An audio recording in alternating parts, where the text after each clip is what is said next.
सभी को नमस्कार। मेरा नाम उदय सिंह है।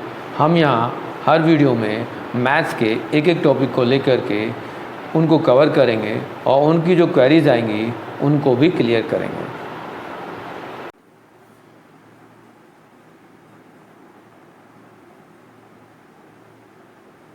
नमस्कार सभी को। आज हम इस क्लास में maths class 8th chapter number 3 understanding quadrilaterals के बारे में डिस्कस करेंगे।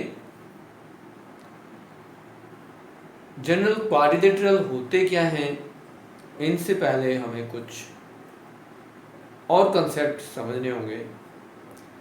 सबसे पहले प्लेन सरफेस। प्लेन सरफेस का मतलब होता है कि जो भी हम सरफेस देख रहे हैं वो प्लेन है।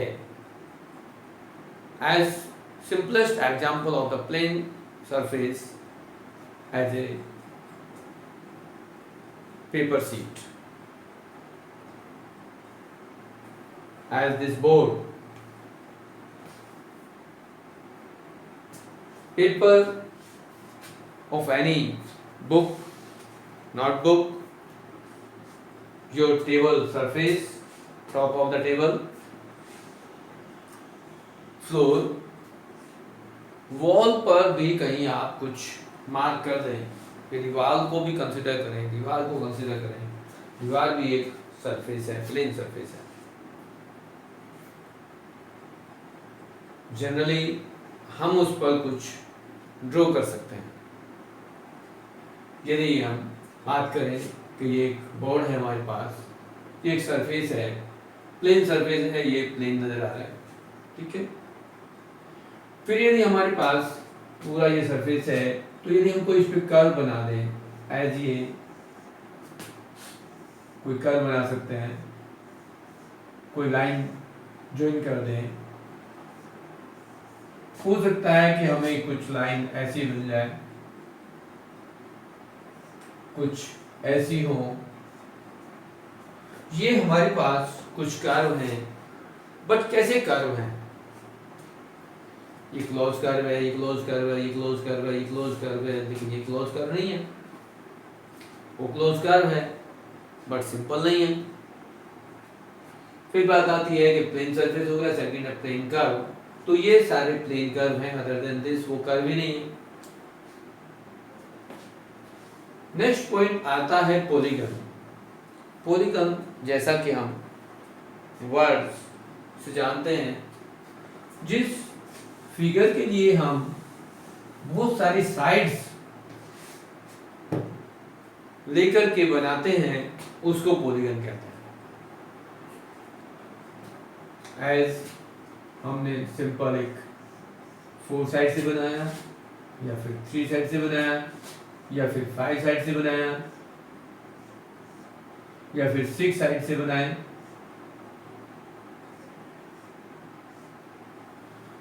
ये हमारे पास बहुत सारे फिगर्स हो सकती हैं, जिनको हम साइड्स और वर्टेक्स के अकॉर्डिंग उनके नेमिंग करते हैं, क्लासिफिकेशन करते हैं। यदि हमारे पास किसी फिगर में 3 साइड्स हैं, उसको ट्रायंगल कहते हैं। जिसमें 4 साइड हैं, उसको क्वाड्रिलेटरल कहते हैं। जिसकी 5 साइड्स हैं, उसको पेंटागन कहते हैं। जिसकी 6 साइड्स हैं, उसको हेक्सागन कहते हैं। जिसकी 7 साइड हो जाए, उसको हेप्टागन कहेंगे। जिसकी 8 साइड हो जाए, उसको ऑक्टागन कहेंगे। जिसकी 9 साइड हो जाए, उसको नैनागन कहेंगे। जिसकी 10 साइड हो जाए, उसको टेंटागन साइड गन कहेंगे। दैट जितनी भी साइड हमारे पास होंगी, उनसे आगे हम अब गन और लगा दें, तो वो number of classification of the polygon हो जाएगा। हमने अभी डिस्कस किया कि यदि 3 साइड है तो इसमें 3 वर्टेक्स भी हैं, तो इसको ट्राई एंगल कहते हैं, जिसमें 3 एंगल भी हैं, 3 एंगल्स हैं, 3 वर्टेक्स हैं, 3 साइड है, तो ये ट्रायंगल हो गया। Smallest minimum number of side से कोई फिगर बनती है, क्लोज फिगर, तो वो गन, पॉलीगन जो बनता है वो ट्रायंगल बनता है। फिर 4 साइड लेकर के बनाते हैं तो उसको क्वाड्रिलेटरल कहते हैं। 5 साइड से pentagon, hexagon, heptagon, octagon etcetera, ये हमारे पास बहुत सारे नाम हो सकते हैं और इनको हम ये क्लासिफिकेशन ऑफ द पॉलीगन हम इसको कर सकते हैं। नेक्स्ट वर्ड आता है diagonal, diagonal of the any polygon. क्या हम इस ट्रायंगल्स में, क्वाड्रिलेटरल में, पेंटागन में, हेक्सागन में इनके आपस के वर्टेक्स को ज्वाइन कर सकते हैं? जब हम दो वर्टेक्स को ज्वाइन करते हैं अदर देन साइड, साइड को छोड़ करके, यहाँ हमारे पास ट्रायंगल में ये वर्टेक्स है तो किसी दूसरे वर्टेक्स को ज्वाइन नहीं कर सकते, तो यहाँ डायगोनल नहीं बनेगा। हाँ, यदि हम किसी इस फिगर को लेते हैं, ऐसे रेक्टेंगल है या हम कहते हैं स्क्वायर है या फिर कोई पैरेललोग्राम है, इनके वर्टेक्स को आपस में अपोजिट वर्टेक्स को ज्वाइन करेंगे तो ये जो ज्वाइनिंग लाइन सेगमेंट है इनको हम डायगोनल कहते हैं। किसी भी क्वाड्रिलेटरल में कितने डायगोनल्स होंगे? 2 डायगोनल्स होंगे। हाँ, यदि कोई पेंटागन की बात आती है, अब यदि पेंटागन की बात करें तो यहाँ ये पेंटागन हमने बनाया हुआ ऑलरेडी, इसको ज्वाइन कर दें, इसको ज्वाइन कर दें, इसको ज्वाइन कर दें, इसको ज्वाइन कर दें, इसको ज्वाइन कर दें, तो इतने सारे हमारे डायग्राम बन जाएंगे। डायगोनल्स का मीनिंग है हमारे पास ऐसे 2 वर्टेक्स को ज्वाइन करें जो साइड्स को ज्वाइन ना करें। यदि हेक्सागन की बात करेंगे तो यहाँ से इसको ज्वाइन कर दें, यहाँ नहीं ज्वाइन कर सकते, फिर यहाँ से ज्वाइन करेंगे एस, फिर यहाँ से साइड ज्वाइन कर दें, तो इस टाइप से हमारे पास डायगोनल होगा। यदि डिफरेंट और हम कोई फिगर लेते हैं वहां भी हम डायगोनल्स ज्वाइन कर सकते हैं।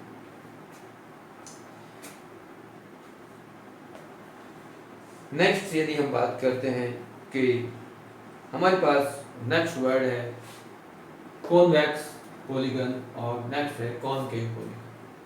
कॉन्वेक्स पॉलीगन उन पॉलीगन्स को कहते हैं जिनकी साइड्स जो होगी वो चाहे जितनी हो, बट ये हमें लर्न होना चाहिए को कॉन्वेक्स जो फिगर होती हैं वो जनरली साइडों से मिलके और बाहर को आउटसाइड होती हैं, इनसाइड नहीं होती। जैसा कि कॉनकेव और कॉन्वेक्स लेंस या मिरर की बात करते हैं, कॉन्वेक्स में वो आउटसाइड फिगर बनी होती हैं और कॉनकेव में अंदर को होती हैं। यदि यहाँ पर हम कॉन्वेक्स की बात करेंगे तो ये सारी फिगर हमने जितनी बनाई है वो कॉन्वेक्स की फॉर्म है।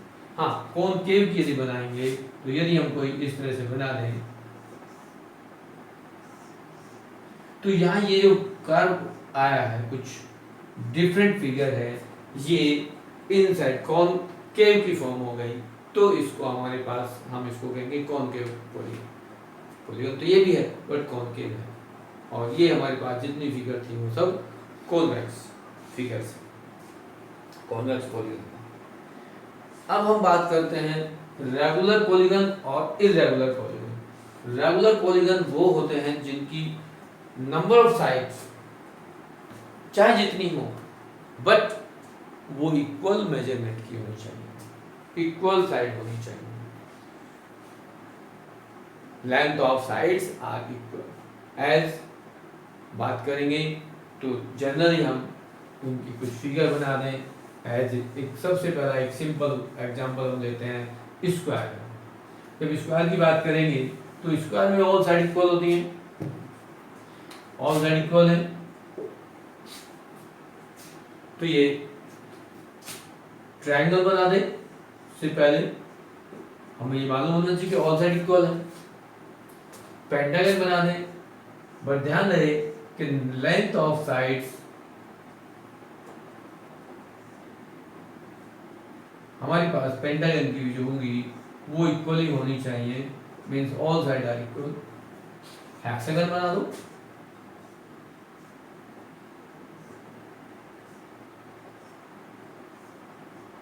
All side equal. इस टाइप की फिगर्स को हम कहते हैं regular figures, regular polygon. But इनके अगेंस्ट यदि कोई फिगर हमें कहीं इस टाइप से मिल जाए कि ये साइड ऑल साइड अनइक्वल है, या by the way two side equal भी हो जाए,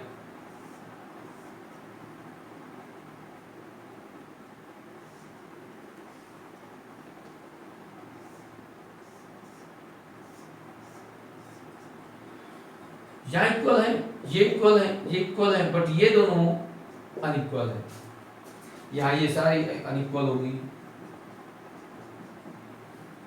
डिफरेंट साइड है, इनमें साइड की लेंथ रेगुलर नहीं है, इक्वल नहीं है, तो इस टाइप की फिगर्स को हम कहते हैं इरेगुलर फिगर, और जिनके मेजरमेंट लेंथ ऑफ मेजरमेंट जो इक्वल है उनको हम रेगुलर पॉलीगन कहते हैं। नेक्स्ट पॉइंट है angle sum property. Angle sum property की बात करें तो किसी भी फिगर्स में हम उसके इंटीरियर एंगल्स की वैल्यू फाइंड कर सकते हैं।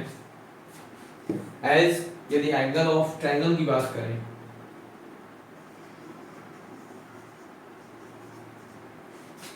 एंगल ऑफ ट्रायंगल में हमारे पास 3 एंगल्स होते हैं, एज मार्क कर दें ए बी एंड सी। तो हमारे पास कितने एंगल हैं? 3 हैं, बट इनका सम क्या होगा? जनरल लास्ट क्लास में 7th में पढ़ चुके हैं कि इन तीनों एंगल्स का सम, यदि हम इसको x कहें, इसको y कहें, उसको z कहें, तो इनका सम 180 होगा। बट कैसे कैलकुलेट करेंगे? सपोज करो कि ये हमने एक एक्टिविटी ली और यहाँ से हमने इसको कट कर दिया, ऐसे कट कर दिया, और यदि हम इन तीनों कंडीशंस को x को, सबसे पहले हम x को लगा देते हैं इस फॉर्म में, सेकेंड हम y को लगा देते हैं, और लास्ट में हम z को लगा दें, तो ये एक स्ट्रेट लाइन बनेगी और तीनों एंगल का सम जो होता है वो 180 होता है। मींस कह सकते हैं कि x + y + z = 180, क्योंकि स्ट्रेट लाइन है और स्ट्रेट लाइन पर जो एंगल बनते हैं वो 180 होता है। ये ट्रायंगल्स के किसी भी फिगर को किसी भी शेप में हम इसको कट कर दें और वर्टेक्स को एक पॉइंट में जॉइन कर दें, तो इस तरह की एक्टिविटीज हमें पता चलेगा कि angles of the triangle, sum of angles of triangle are 180। In case यदि कोई क्वाड्रिलेटरल हम लेते हैं, कोई भी क्वाड्रिलेटरल लें, इनके एंगल का सम क्या होगा? हम मार्क करते हैं A B C and D. हमने अभी पढ़ा कि एक ट्रायंगल के एंगल का सम 180 होता है, तो क्यों ना हम इसमें 2 ट्रायंगल बना दें, या हम इन सारे एंगल्स को ऐड कर दें, तो इनकी values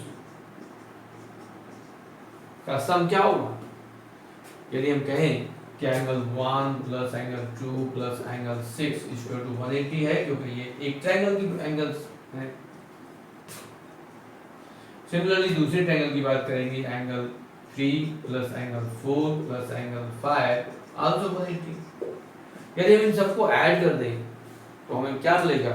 angle 1 + angle 2 + angle 3 + angle 4 + angle 5 + angle 6 = 180 + 180।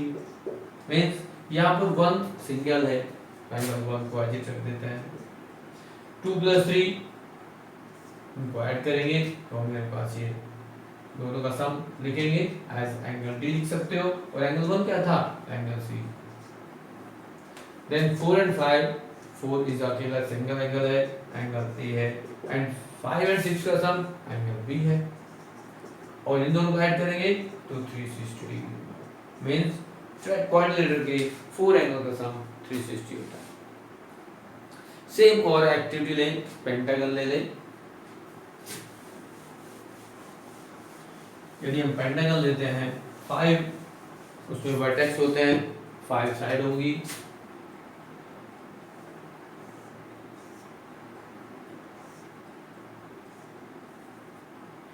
A B C D and E हम मार्क कर दें। जनरली हमारे पास ये एक पेंटागन है, इरेगुलर पेंटागन होगा, रेगुलर भी हो कोई फर्क नहीं पड़ता, बट हमें क्या करना है? ट्रायंगल्स बना देने हैं। 1 ट्रायंगल, 2 ट्रायंगल और 3 ट्रायंगल हमारे पास बन गए।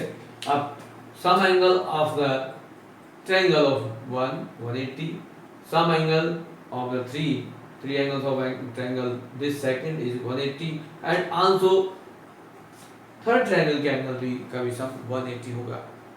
तो यहाँ हम कह सकते हैं यदि हम मार्क करें the sum of angles of triangle 1 plus sum of angles of triangle 2 plus sum of angles of triangle 3 means यहाँ पर 180 फिर ये 180 और देन लास्ट 180 तीनों को यदि हम ऐड करते हैं तो ये 540 डिग्री होगा। सिमिलरली हम चाहे जितनी बड़ी फिगर क्यों ना हो हम उस कितने भी साइड क्यों ना हो उन सब के एंगल्स का सम फाइंड कर सकते हैं। आगे चल के हम एक फॉर्मूला भी डेवलप कर सकते हैं। हमारे पास इंटीरियर एंगल का फॉर्मूला है जिससे हम फॉर्मूले को कैलकुलेट कर लेंगे। फॉर्मूला भी बता देते हैं। General sum of all angles of any polygon equal. यहाँ हमारे पास पॉलीगन कितने साइड का होगा उस पर डिपेंड करता है कि हम कितने साइड का पॉलीगन ले रहे हैं। तो जनरली हम इसको लेते हैं n-2 into 180। यहाँ पर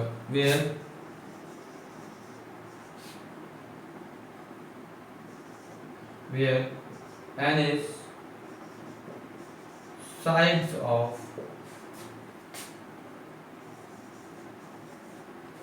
पॉलीगन। यहाँ n जो रिप्रेजेंट कर रहे हैं उसको नंबर ऑफ साइड्स हैं ऑफ द पॉलीगन। यदि सपोज करो कि हमारे पास ट्रायंगल है तो ट्रायंगल की साइड होती है 3 माइनस 2 1 इंटू 180 होता है मीन्स ट्रायंगल के तीनों एंगल सम 180 हो गए। इन केस यदि हमारे पास क्वाड्रिलेटरल है तो क्वाड्रिलेटरल में साइड होती है 4 माइनस 2 इंटू 180 360 होता है। क्वाड्रिलेटरल के एंगल का सम 360 होगा।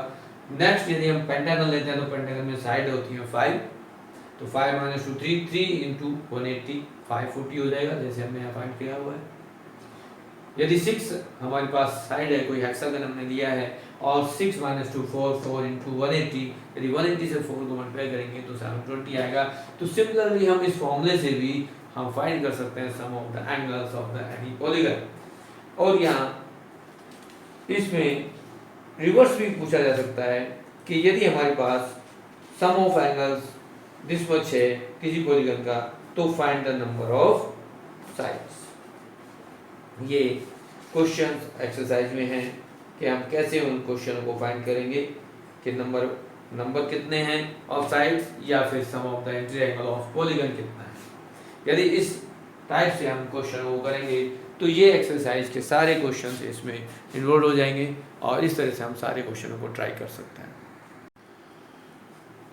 नेक्स्ट सम इम्पोर्टेंट कुछ और रिलेशन है कुछ पॉइंट्स हैं उनको डिस्कस करते हैं। As sum of the exterior angle of a polygon किसी भी पॉलीगन के एक्सटीरियर एंगल का सम क्या होगा वो ऑलवेज 360 होता है। किसी भी पॉलीगन का लेंगे आप चाहे वो ट्रायंगल के एक्सटीरियर एंगल लें क्वाड्रिलेटरल के एक्सटीरियर एंगल लें पेंटागन के एक्सटीरियर एंगल लें हेक्सागन के एक्सटीरियर एंगल लें सभी पॉलीगन्स के एक्सटीरियर एंगल का सम 360 होता है।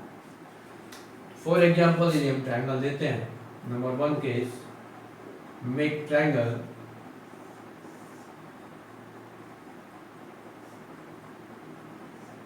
As this. यदि हमारे पास ये एंगल 1 ये एंगल 2 और एंगल 3 हम मार्क कर दें जबकि ये हमारे पास ट्रायंगल ए बी एंड सी था तो यहाँ पर हमारे पास 1 2 3 एंगल्स का सम क्या होगा ये हमें कैलकुलेट करना है। कैसे कैलकुलेट करेंगे यदि हम अंडरस्टूड करें याद कर लें डायरेक्टली कि एंगल 1 + 2 + 3 का सम 360 होगा। अदरवाइज हम यहाँ पर इनको x ये y और इसको जेड मार्क कर दें, तब भी हम रिलेशन प्रूफ कर सकते हैं। As we know that angle 1 + y = 180, angle 2 + x also 180, angle 3 + z also 180। ये सब हमारे पास पहले से हमें मालूम है कि इंटीरियर एंगल का सम ये होता है। हम एक्स वाई जेड, अब इन सबको ऐड कर दें as angle 1 + angle 2 + angle 3 + x + y + z = 540 होता है। इनको भी ऐड कर देता है। But we know that sum of x y z 180 because interior angles of the triangle sum is 180. Angle 1 + angle 2 + angle 3 + 180 = 540, and angle 1 + angle 2 + angle 3 = 540 minus 180. Angle 1 + angle 2 + angle 3 = 360. इस तरह से हमने ये कैलकुलेट कर दिया कि हमारे पास एक्सियल एंगल का सम 360 होगा।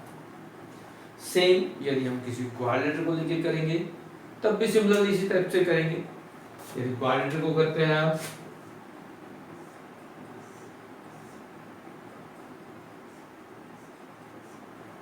ये एक्सियल एंगल होंगे। आप ये इंटरनल 4 एंगल्स का सम जानते हैं।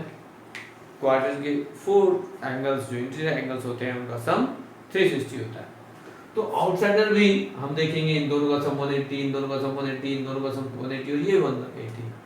तो इसमें 4 पेयर हो गए। 4 पेयर में हमारे पास सेम यदि हम देखेंगे इसी तरह से मार्क करें तो 4 पेयर में सम कितना होगा 720, और 720 में इंटरनल 4 एंगल का सम 360। यदि हम 720 से माइनस 360 करेंगे तो आल्सो एक्सियल एंगल का सम 360 है। सेम पेंटागन के लिए कर सकते हो। तो एनी फिगर कुछ भी हो, हमारे पास एक जनरल फॉर्मूला बनता है, the sum of the axial angle of any polygon is 360। यहां पर एक और क्वेश्चन बनता है कि क्या हम फाइंड कर सकते हैं नंबर ऑफ साइड? यस। यदि एक्सियल एंगल हमें मालूम हो तो हम नंबर ऑफ साइड फाइंड कर सकते हैं। यदि नंबर ऑफ साइड हमें मालूम हो तो एक्सियल एंगल फाइंड कर सकते हैं। यदि किसी पेंटागन का या हेक्सागन का कहा जाए कि हेक्सागन का एक्सियल एंगल क्या होगा, तो हेक्सागन का एक्सियल एंगल 360 को, हेक्सागन में कितनी साइड होती है 6, यदि 6 से डिवाइड करेंगे तो 60 डिग्री आएगा। यदि ऑक्टागन होता तो 360 को हम 8 से डिवाइड कर देते। पेंटागन होता तो 360 को 10 से डिवाइड कर देंगे। यदि ऐसा कोई पॉलीगन है जिसकी साइड 12 है तो उसको हम 360 को 12 से डिवाइड कर देंगे, तो हमारे पास नंबर ऑफ साइड आ जाएंगी, या एंगल ऑफ आ जाएंगे। यदि हमारे पास साइड से डिवाइड करें तो एंगल आ जाएगा, और एंगल से डिवाइड करते हैं एक्सियल एंगल से तो हमारे पास नंबर ऑफ साइड आ जाएंगे। अभी जैसे हमने last sum of interior angle of the polygon का फॉर्मूला लिया था, सेम ये एक्सियल का ले सकते हैं, n * एंगल = 360। मींस यदि लिखना चाहें तो n मींस साइड और एंगल एक्सियल एंगल = 360। तो यहाँ पर n हमारे पास जो भी है उसको डालेंगे तो एंगल मिल जाएगा, और एंगल डालेंगे तो साइड मिल जाएगी। इस टाइप से हम कर सकते हैं। नेक्स्ट वर्ड है ट्रेपेजियम। टाइप ऑफ क्वाड्रिलेटरल में नंबर 1 सबसे पहले हम डिस्कस करते हैं trapezium. As what is a trapezium? Trapezium as a figure have one pair is parallel. कोई फिगर ले as this, हम ये कह सकते हैं कि ये इसके साथ पैरेलल है तो ट्रेपेजियम है। कोई और फिगर बना दें, ये इसके पैरेलल है। डिफरेंट और फिगर बना सकते हैं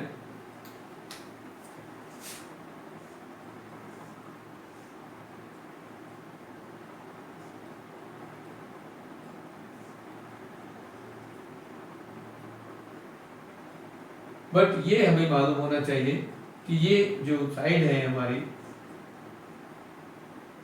ये पैरेलल है। One pair of the quadrilateral are parallel then figure is a trapezium।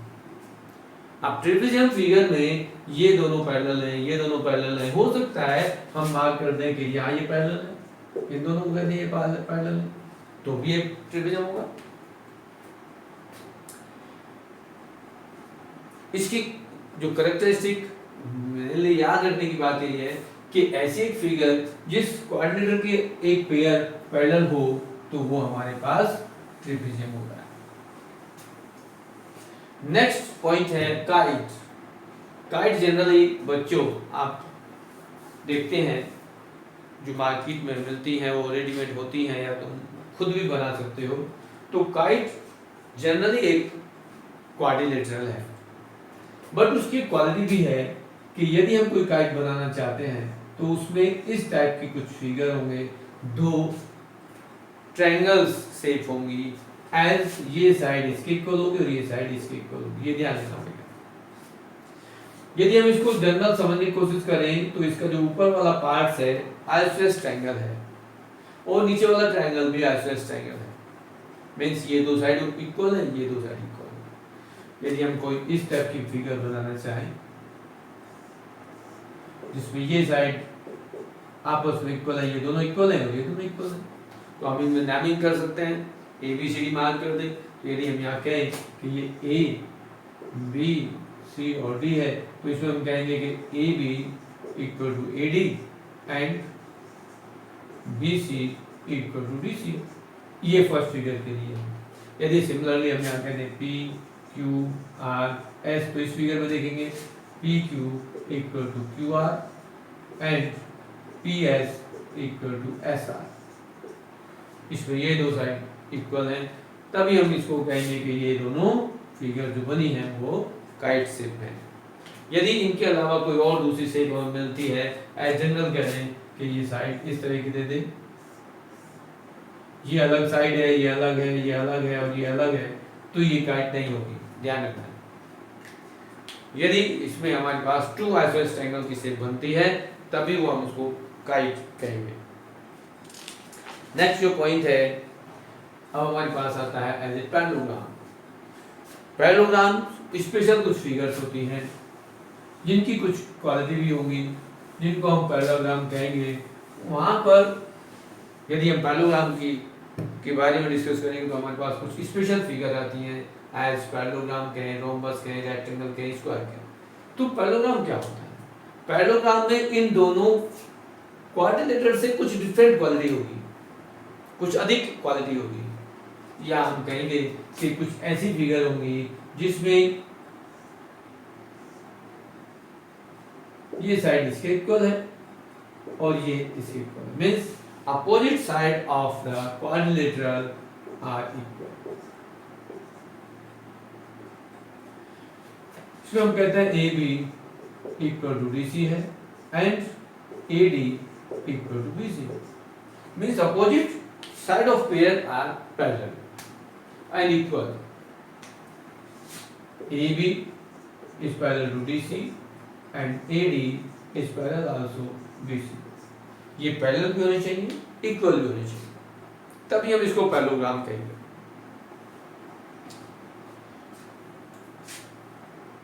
ये पैरेललोग्राम हम एक और फिगर बना सकते हैं पैरेललोग्राम के लिए, इस तरह से रिप्रेजेंट कर सकते हैं कि ये साइड इक्वल है और ये साइड इक्वल है, as P Q R S mark कर दें। तो ये एक पैरेललोग्राम है। यहाँ हमें कुछ डिफरेंट शेप नजर आ रही है, ये डिफरेंट नजर आ रही है। तो बहुत सारे पैरेललोग्राम्स क्यों हैं? क्योंकि इनके जो अपोजिट साइड्स के पेयर्स हैं वो पैरेलल हैं एंड इक्वल भी। अब बात आती है कैरेक्टरिस्टिक ऑफ द पैरेललोग्राम, यानी कि इनके क्या क्वालिटी हैं। पैरेललोग्राम, इसको पैरेललोग्राम क्यों कह रहे हैं? अदरवाइज हम देखेंगे कि इनके अलावा जो और फिगर यहाँ भी आएंगी ये सारे एक स्पेशल पैरेललोग्राम ही, बट इनमें कुछ डिफरेंट क्वालिटी होंगी जिनके कारण हम इनको डिफरेंट नाम देंगे। तो सबसे पहले पैरेललोग्राम की बात कर रहे हैं, तो पैरेललोग्राम्स एज दिस कंसीडर करें, यदि एक पैरेललोग्राम बनाते हैं और इनकी डायगोनल्स को देखें, ये हमने डायगोनल्स को इनको ज्वाइन कर दिया, तो ये डायगोनल्स अनइक्वल है, ये स्मॉल है, ये लार्ज है। इनको हम इस टाइप की फिगर जिसमें अपोजिट साइड तो इक्वल एंड पैरेलल हैं बट डायगोनल अनइक्वल हैं, सो आई कॉल दिस पैरेललोग्राम। इस टाइप की फिगर को हम पैरेललोग्राम कहेंगे। अब सेकंड फिगर आती है कि इसमें ये साइड अनइक्वल है, एडजेसेंट साइड अनइक्वल है, अपोजिट साइड इक्वल है। इन केस कोई फिगर हमें पैरेललोग्राम में इस टाइप मिल जाती है जिसमें ये साइड सारी इक्वल है, या तो अपोजिट साइड इक्वल थी या तो ऑल साइड इक्वल है, ये एक पैरेललोग्राम। इस टाइप की फिगर को हम रोम्बस कहते हैं। ये पैरेललोग्राम है और ये रोम्बस है। इसमें भी सेम क्वालिटी है बट यहां दोनों में डिफरेंस क्या है कि इसकी अपोजिट साइड इक्वल है और पैरेलल, यहां इसकी ऑल साइड इक्वल है। अब बात आती है, डिफरेंस आ गया कि इसकी opposite side equal and parallel है, इसकी ऑल साइड इक्वल है, तो it called the parallelogram, it called the rhombus. But क्या रिलेशन ऑफ द डायगोनल, यहां भी डायगोनल हम ज्वाइन कर देंगे, यहां भी स्मॉल और लार्ज डायगोनल्स हमें मिलते हैं। कुछ और प्रॉपर्टी याद करते हैं इनसे। जब ये दोनों डायगोनल्स हैं इसके as P R and Q S, two diagonals हैं और ओ पॉइंट पर इंटरसेक्ट करते हैं, तो ये ऑलवेज एक दूसरे को डायगोनल्स बाइसेक्ट करते हैं। मींस यहां से हमारे पास लिखने के लिए होगा कि ये दोनों पार्ट्स आपस में इक्वल होंगे। Means OP equal to OR होगा and OS equal to OQ होगा। Diagonals bisect each other and यदि एंगल की बात करें, हम पैरेललोग्राम के एंगल की बात करेंगे, तो ये एंगल से यदि हम बात करते हैं, this angle opposite angle are equal और ये एंगल्स आपस में क्यों होंगे वो हम आगे कुछ और डिस्कस करेंगे, तब डिस्कस करेंगे। बट इतना लर्न कर लेंगे, opposite angles are equal in parallelograms. सभी पैरेललोग्राम्स में अपोजिट एंगल इक्वल होते हैं, चाहे वो पैरेललोग्राम, रोम्बस, रेक्टेंगल, स्क्वायर, चाहे जो भी है, उन सब में कॉमन पैरेललोग्राम्स में opposite angles are equal to each other. Clear हो गया होगा कि ये पैरेललोग्राम्स किसे कहते हैं, पैरेललोग्राम की अपोजिट साइड्स के दोनों पेयर इक्वल एंड पैरेलल होते हैं, उनके डायगोनल्स आपस में एक दूसरे को बाइसेक्ट करते हैं। सेम फिगर हम देखेंगे तो पैरेललोग्राम के साथ में ऐसी एक फिगर एक और मिल रही है जिसमें ऑल साइड इक्वल है, तो हम उसको रोम्बस कहते हैं।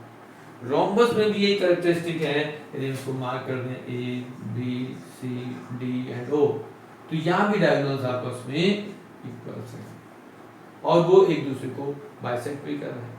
बट यहाँ सिर्फ बाइसेक्ट कर रहे थे, यहाँ परपेंडिकुलर बाइसेक्ट करेंगे। यहाँ ये एंगल्स भी 90 डिग्री हम प्रूव कर देंगे कि ये एंगल 90 डिग्री पर एक दूसरे को बाइसेक्ट करते हैं। यहाँ हमारे पास रोम्बस में OA इक्वल टू OC होगा and OB equal to ODB होगा। तो समझने के लिए यहाँ पैरेललोग्राम हमने डिस्कस किया और रोम्बस डिस्कस किया। तो रोम्बस की प्रॉपर्टी याद हो गई, ऑल साइड इक्वल होंगी, उसके डायगोनल अनइक्वल होंगे और डायगोनल एक दूसरे को परपेंडिकुलर बाइसेक्ट करेंगे।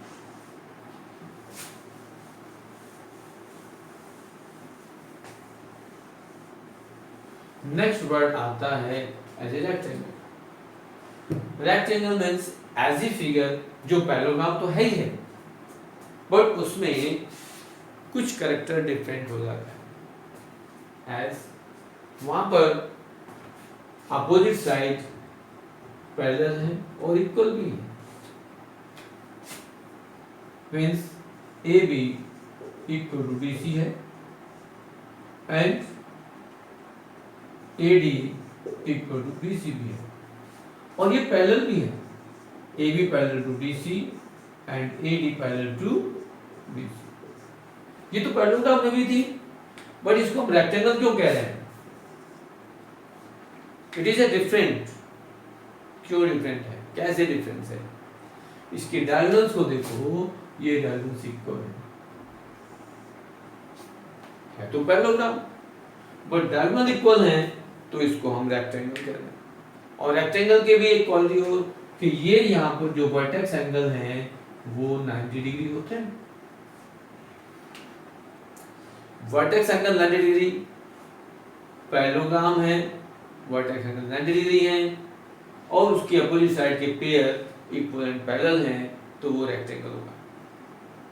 इसके डायगोनल जहाँ इक्वल हैं तो वो एक दूसरे को बाइसेक्ट भी करेंगे, means as OA equal to OC and OB equal to OD।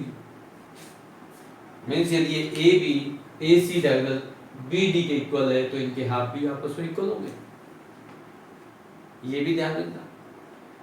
Means AC diagonal also equal to BC, then half of AC and BD also equal to each other. So it is a character of the rectangle have the opposite side equal and parallel.